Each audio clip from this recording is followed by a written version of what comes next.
Arestado ang dalawang street-level individual matapos mahuli sa bypass operation ng mga otoridad sa barangay Damuong, Haniway, Iloilo.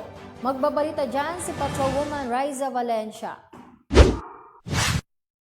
Himas rehas ang dalawang suspect sa ikinasang bypass operation ng Haniway Municipal Police Station sa barangay Damuong, Haniway, Iloilo, bandang alas 6:45 ng umaga, Martes, ika-19 ng Marso taong kasalukuyan. Sa pinagsanib persa ng Haniway Municipal Police Station at Iloilo Police Provincial Office PDU, nahuli ang magamang suspect na sina alias Pukaw, 45 anyos, isang mekaniko at si alias Rui, 24 na anyos, estudyante at residente ng nasabing lugar. Ayon kay Police Captain Alwin C. Salmon, officer in charge ng Haniway MPS, nakumpiska sa magama ang 12 gramo ng hininilaang shabu na may standard drug price na halagang 100,800 pesos. Sa ngayon, nasa pangangalaga na ng Haniway MPS ang nabanggit na mga naaresto para sa tamang disposisyon.